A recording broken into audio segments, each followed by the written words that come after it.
Nulis buku yang juga kita baca, Insinyur Haji Zaim Saidi MPA, Euforia Emas, dan banyak lagi karya yang lainnya, termasuk juga karya yang fenomenal tidak syar'inya Bank Syariah di Indonesia. Ada apa dengan misi yang beliau bawa dan apakah yang beliau bawa? Kita sambut kehadiran Mas Zaim Saidi. Mas Zaim, ada para ibu ya dan juga para mahasiswa yang sudah akan menemani kita serta para pakar yang nanti akan ikut berkomentar dalam dialog kita yang pastinya seru karena berani menghadapi sebuah mimpi, karena misi yang dibawa adalah misi bagaimana dinar dan dirham kembali berjaya. Betul begitu ya kalau nggak salah ya? Betul. Boleh nggak Mas Zaim berbagi dengan kita semua sampai di manakah perjalanan dinar dan dirham sampai 10 tahun yang terakhir ini? Ya, jadi misinya adalah mengembalikan alat tukar yang sebenarnya. Alat tukar di mana ketika orang menyerahkan sesuatu, dia menerima sesuatu yang lain yang punya nilai yang sama. Ya, itu yang disebut perdagangan sebetulnya. Jadi sekarang ini yang disebut perdagangan kan menjadi sesuatu yang tidak adil. Karena seseorang menyerahkan satu komoditi, entah itu baju, entah itu ayam, entah itu apapun, dia menerima selembar kertas yang tidak equal, tidak sama.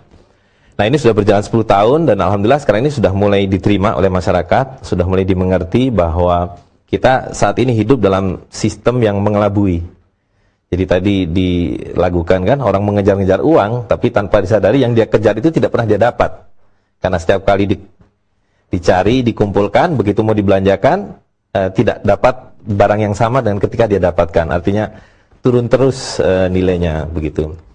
Rasanya kita ingin mengenal lebih dekat dulu kepada Bang atau Mas atau Pak Zaim Saidi. Setuju ya? Kita lihat dulu tayangan berikut agar kita lebih kenal siapa sosok beliau. Sosok pria kelahiran Temanggung 49 tahun silam ini dikenal sebagai aktivis dengan aktivitas yang cukup beragam, mulai dari aktif di Lembaga Konsumen Indonesia, LSM Lingkungan Hidup, hingga menjadi konsultan sebuah perusahaan asing. Pria bernama lengkap Zaim Saidi ini sangat prihatin pada praktek riba yang terjadi di masyarakat. Maka pada tahun 2009 ia mencanangkan Festival Hari Pasaran Dinar Dirham Nusantara sebagai gerakan pengembalian pasar-pasar rakyat di mana dirham dan dinar berlaku sebagai alat tukar. Bersama dengan itu, ia menginisiasi pembentukan jaringan wirausahawan dan pengguna dinar dan dirham Nusantara. Kepeduliannya pada ekonomi masyarakat tidak perlu diragukan lagi. Zaim Saidi terus bekerja, memikirkan apa yang bisa ia perbuat untuk masyarakat. Di tahun 2010, ia mencanangkan gerakan Nasional Infak dan Sedekah Sedirham untuk Ketahanan Bangsa, yang merupakan gerakan amal kebajikan untuk memperkuat ketahanan ekonomi masyarakat berupa infak dan sedekah. Lembaga ini memobilisasi infak dan sedekah dalam bentuk koin-koin dirham perak yang dapat diserahkan langsung kepada fakir miskin, masjid dan musola di lingkungan terdekat, rumah-rumah yatim piatu, panti jompo, pondok pesantren, maupun kepada lembaga-lembaga infak dan sedekah serta derma dan sosial yang dipercaya. Zaim Saidi memimpikan suatu hari nanti dinar dan dirham akan menjadi alat tukar dalam setiap transaksi di masyarakat, sebagaimana yang pernah terjadi di masa Rasulullah. Zaim Saidi terus berlari mengejar mimpinya, dan kita pun harus mendukungnya. Lulusan dari IPB sebetulnya ya, lalu mengambil S2-nya di Public Affairs di Department of Government and Public Administration di University of Sydney, dan kemudian masih belajar muamalat di Dallas College Cape Town ya, di bawah bimbingan langsung Profesor Umar Ibrahim Fadilo dan juga dari Syekh Dr. Abdul Qadir As-Sufi ya. Kita mungkin semuanya nggak ada yang terlalu ngeh ya. Sebenarnya ada jalan pikiran yang sangat mendasar yang kita semua nggak tahu. Yaitu siapa yang disebut alat tukar. Bahkan mungkin mahasiswa saja nggak terlalu ngeh bahwa yang namanya uang itu sebenarnya nggak ada nilai. Itu maksudnya apa gitu? Karena ini mendasar banget. Ya, jadi ya kita langsung saja pakai contoh ya. Sip. Nah, jadi kita kalau di sini kan mengenal uang kita ya, namanya rupiah, ya kan. Jadi kita diberitahu bahwa ini ada uang yang bergambar Patimura. Angkanya nolnya 3, dibilang 1000. Terus mereka bilang, sekarang kita ganti gambarnya. Gambar Soekarno-Hatta, nolnya ditambah 2. Maka mereka bilang, ini 100.000. Yang 99.000 dari mana? Ya, satu. Dan kedua, ketika ini misalnya dibelah 2, Apakah kemudian jadi 50.000? Sekarang tidak akan ada orang yang mau kan? Oke, saya kasih uang, tapi ini dibagi berempat misalnya. 25.000 masing-masing, tapi saya bagi 4. Hilang nilainya. Jadi ini yang disebut sebagai pengelabuan. Ya. Nah, karena itu kita mesti memahami. Jadi ini sebetulnya apa bedanya dengan kertas tisu ini? Kecuali gambarnya. Jadi yang disebut uang kertas itu adalah numerologi, nomor-nomor. Ini ilmu sihir sepenuhnya. Ya. Nah, tapi kita dibuat percaya bahwa ini punya nilai. Buktinya apa? Buktinya bisa dipakai buat jual beli. Kalau saya belikan ayam, maka ternyata boleh ditukar dengan ayam. Tetapi yang tidak kita sadari adalah ketika ini terus berputar-berputar, 10 tahun yang lalu ini dapat 10 ekor ayam. Hari ini tinggal dapat 3 ekor ayam. Lah yang 7 ekor ayam kemana? Iya kan? Nah, jadi uang kertas tidak mungkin bisa disimpan. Itu karena itu kalau dulu waktu Indonesia merdeka, uang paling besar itu hanya 600 rupiah. Tidak ada uang 1000. Karena uang 1000 pada waktu itu sangat besar. Harga emas 1 gram hanya 2 rupiah. Jadi kalau ada orang punya uang 1000, berarti dia punya setengah kilogram emas. Hari ini 1 gram emas harus dibayar dengan 500.000 rupiah. Jadi 66 tahun Indonesia merdeka hanya membuat kita 250.000 kali lebih miskin. Akibat dari sistem uang kertas ini. Nah, karena itu kita harus kembali kepada apa yang diajarkan oleh Rasulullah SAW. Dan ini sebenarnya bukan sesuatu yang asing, karena ini adalah fitrah. Jadi dalam Al-Quran, Allah SWT mengatakan manusia itu diberi kecenderungan, kesenangan pada emas dan perak, pada wanita, pada anak-anak. Jadi urutannya itu kalau nggak salah wanita atau harta yang berupa emas dan perak, tunggangan, wanita dan anak-anak. Gitu. Jadi itu adalah fitrah. Nah, sekarang sistem ini membuat kehidupan fitrah itu hilang. Orang lebih menyukai kertas ini daripada emas. Betul nggak? Jadi kalau di sini ada 40 orang, pasti kalau dilihat hampir semuanya punya kertas dan mungkin nggak ada yang punya emas. Ya, tadi kita dibuat disihir seolah ini punya nilai, gitu. Sementara emas dan peraknya sekarang kemana? Emas dan peraknya disimpan oleh mereka yang mencetak uang kertas ini. Mulai ada orang-orang yang mengatakan repot membawa emas, simpan saja, titipkan pada saya. Maka mereka keluarkan kwitansi. Itu sebabnya resminya ini disebut sebagai promissory note, surat hutang. Jadi setiap kali orang yang memegang uang kertas ini berarti punya piutang pada pandai emas. Katakanlah sebesar 1 dinar, 4/4 gram. Jadi ketika berbelanja ini tidak laku, karena ini hanya kwitansi. Maka kalau mau belanja harus dikembalikan dulu kwitansinya, diambil hartanya, emas dan peraknya. Nah, ini yang diberikan kambing, diberikan ayam, diberikan baju. Nah, karena itu ini disebut promissory note. Tetapi kemudian belakangan bahkan tidak ada lagi, karena terus-menerus dicetak, tidak mungkin ada emas yang cukup sebagai tanggungan, sebagai backup. Maka lama-lama mereka bilang sudah, sekarang uang itu ya kertas itu saja. Gitu. Maka kalau jual beli dengan uang kertas ini dalam bahasa syariat Islam ini tidak tunai. Sedangkan jual beli harus tunai. Maka ini tidak boleh untuk jual beli. Karena tidak tunai. Dan yang kedua tadi, jual beli itu harus equal to equal. Jadi kalau seseorang menyerahkan seekor ayam, maka dia harus menerima sesuatu alat tukar yang nilainya setara dengan ayam. Nah, sekarang kalau orang menyerahkan 2 ekor ayam dibayar 100.000. Ayamnya dicincang-cincang masih bernilai kan? Entah jadi gulai, entah jadi rendang, entah jadi ayam goreng.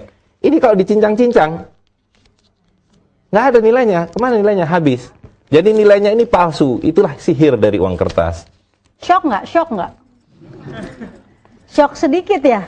Karena biasanya habis itu kita kembali ke rumah kita masing-masing dan bertemu kembali dengan uang kertas. Tapi at least kita jadi tahu.